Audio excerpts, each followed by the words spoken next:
ہم نے یہ دیکھا ہم نے یہ دیکھا، دیکھیں ہم بلاول صاحب سے بھی بڑی تفصیلی میری ان معاملات پر گفتگو ہوئی، مولانا صاحب سے بھی ہوئی، اور آپ لوگوں سے بھی تقریباً ڈیلی بیسس پر ہوتی رہتی ہے۔ جے یو آئی کا موقف جو ہے وہ آہستہ آہستہ سخت ہوتا جا رہا ہے، یعنی ابھی تک تو وہ کہتے تھے کہ ہم پرنسپلی آئینی عدالت پہ بالکل ایگری ہیں، اب انہوں نے نئی بات کر دی ہے کہ جی آئینی عدالت پہ کنسنسس نہیں ہے، عوام اس پہ نہیں لگ رہا ہے کہ راضی ہو رہے، اور پی ٹی آئی کے وفد سے انہوں نے ملاقات کی، اس کے بعد انہوں نے یہ کہا ابھی وہ کہتے ہیں کہ آئینی بینچ بنا دیں اگر آپ نے ایسے کرنا ہے تو دیکھیں جہاں تک عوام کیسے ڈیل کریں گے مولانا صاحب؟ دیکھیں اس بات سے میں ڈس ایگری تو نہیں کرتی نا۔ دیکھیں جو چیز عوام کے لیے اچھی ہے وہ عوام کو ہمیں بتانا ہے نا کہ یہ دیکھیں عوام اس وقت کس پریشانی سے دوچار ہے، اور آپ نے اپنے متعدد پروگرامز میں یہ بات کی ہے، آپ نے ہمیں بھی جب لیا ہے پروگرامز میں تو ہم نے بھی یہ بات کی ہے کہ لاکھوں کی تعداد میں کیسز پینڈنگ ہیں، سائل انہی عدالتوں کے دروازے پہ کھڑے ہیں، انہیں سالہ سال دہائیاں گزر جاتی ہیں، انصاف نہیں ملتا، اپنی زندگی کی جمع پونجی وہ بیچ دیتے ہیں، خرچ کر دیتے ہیں، انہیں انصاف نہیں ملتا۔ اور یہاں پر 90% جو کیسز ہیں وہ آئینی ہیں، قانونی ہیں اور پولیٹیکل ہیں۔ اس طرح کے کیسز کو زیادہ ٹائم دیا جاتا ہے، محض 10 سے 15% کا وقت جو ہے وہ عام آدمی کی جو پریشانی ہے اس کو عدالت دے رہی ہے۔ تو یقیناً اگر عدالت کے کام میں بہتری آئے گی،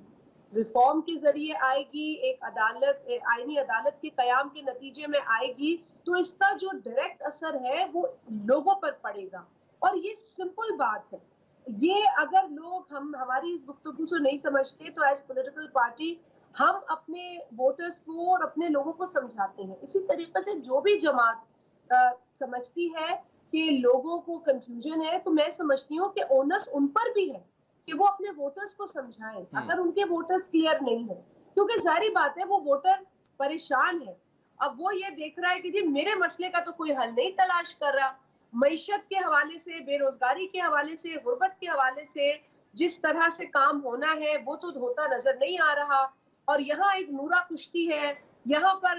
جتھے جو ہے وہ سڑک پر آ جاتے ہیں اور موٹر سائیکلیں جلانا شروع ہو جاتے ہیں، درختوں کو آگ لگانا شروع ہو جاتے ہیں۔ بھائی یہ ملک متحمل نہیں ہے اس طرح کے انتشار کا۔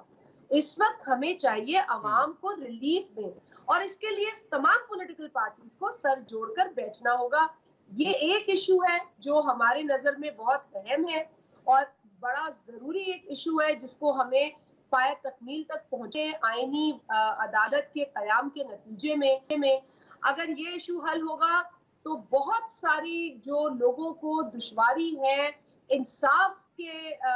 ان اداروں سے وہ حل ہوگی۔ اور لوگ یہ سوال کرتے ہیں کہ جی یہ حل ایک دم کیسے ہوگی؟ بھائی جب شروعات ہوگی تو بتدریج اس کا اثر پاکستان کی عوام پر پڑے گا، اور یہ بات مولانا صاحب بخوبی جانتے ہیں، مجھ سے اور آپ سے زیادہ وہ سمجھدار ہے۔ میرا یہ خیال ہے کہ کچھ لوگ پولیٹیکل پارٹیز کی صفوں میں ایسے ہوتے ہیں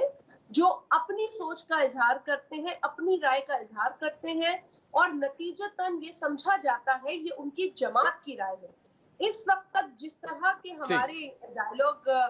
کے مختلف مراحل مولانا صاحب کے ساتھ رہے اس میں ہم نے پازیٹیو ہی پایا ان کو، اور آپ کی بھی جو گفتگو مولانا صاحب کے ساتھ ہوئی جس کا ذکر آپ نے ابھی بھی کیا، پہلے بھی پروگرامز میں کیا ہے، تو وہ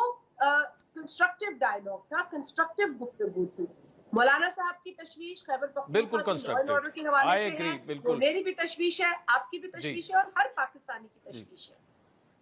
ٹھیک، چل شازیہ عطا مری صاحبہ، thank you so much for joining us.